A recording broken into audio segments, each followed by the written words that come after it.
What's happening, people? I'm what you need. You're watching my channel, and we're back in live stream with a different camera, and we're back with another video. We're going to talk some boxing with you guys. I didn't get to talk over the weekend boxing because I was very busy doing other things, and I'm still going to have to do something in my busy day. So I'm going to keep this video very brief, but it is a live stream, so if you guys want to jump in and talk on the live stream, feel free to do so.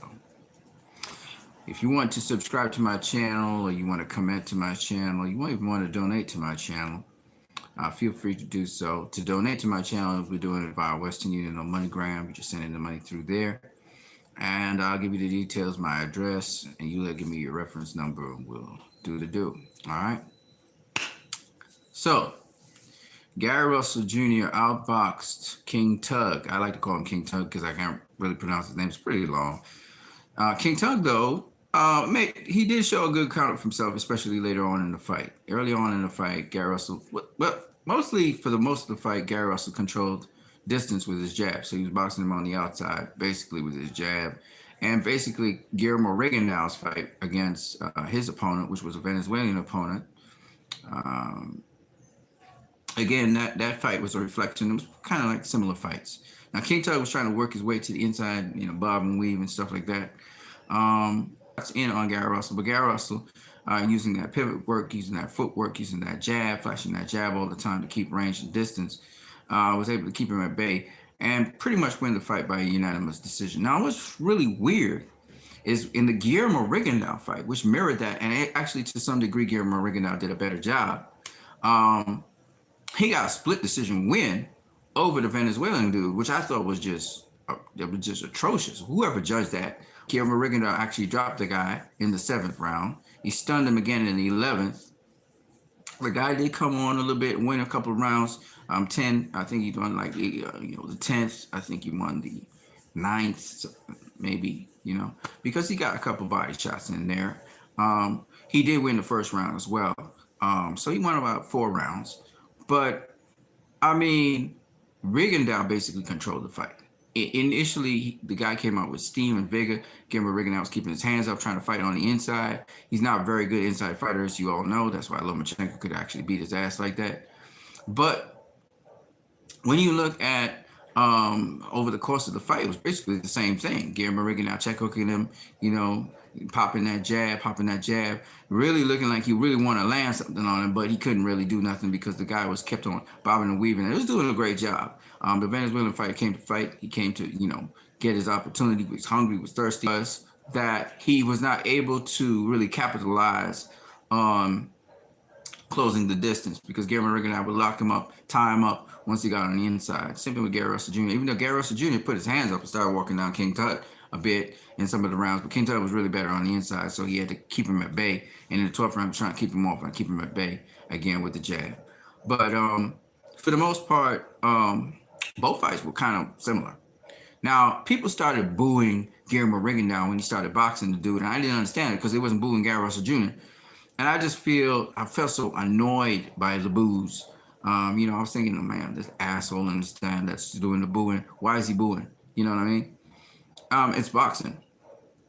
And I thought Guillermo Rigondeaux did an excellent job with the guy. They're talking about facing now Inui, to be honest with you. He's tough, he's strong, but I think he can get phased. I think he can get stunned. He stunned the guy a couple of times, but he didn't really have power to really knock the guy out. He had power to stun the guy. He caught him a couple of times, and the guy went into the ropes. 11th round, he got stunned with a punch. It was a counter punch, very sharp. But Guillermo Rigondeaux doesn't really have that kind of pop and power to really knock you out, even though he has knocked out a lot of guys. But guys who really come to fight and really have reasonably good strength, didn't knock out Nonito Donaire. He didn't knock out a number of guys, okay? And he'd be cracking them flush. So he's not really when he hits the opponent that I think gets him his knockouts. Now Inui might be too much for Guillermo Rigondeaux at this point in time. That's just my opinion. He's talking about taking on now Inui. How he handled this guy who was hungry and coming for him showed me that he's still rusty. He did win a version of the WBA title. It's really the guy that has the title, the real title. But if he wants to go up against Naoya Inoue, more power to him. He's like 39 years of age, almost 40 years of age. More power to him, man. I ain't stopping him from going to see Naoya Inoue, but I just think Inoue has the edge over him. I, however, think that the guy who's going to be facing Naoya Inoue, the Filipino dude, I think he has a good chance of beating Naoya Inoue. Because he's got some of the similar skill sets that Nonito Donaire has, but he's hungrier than Nonito Donaire. He's younger than Nonito Donaire, and I think that he's going to be a problem. We'll see how Inoue does against him. But Inoue has ridden the storm with one of the toughest competitors he's going to ever have to face, which is Nonito Donaire, and he learned a lot from that fight, so he should come back better for it. So we'll see. But the bantamweight division is super hot. Guillermo Rigondeaux is going down in the bantamweight division. More power to him. Al Heyman doing a great job with Guillermo Rigondeaux. He's now managed by Al Heyman, so it's really good things for Guillermo in the twilight of his career. He might just get the respect he deserves if he faces Naoya Inoue and somehow, some way beats Naoya Inoue. I don't know if he can do that though, but we'll see. So that is what we're looking at. Lomachenko.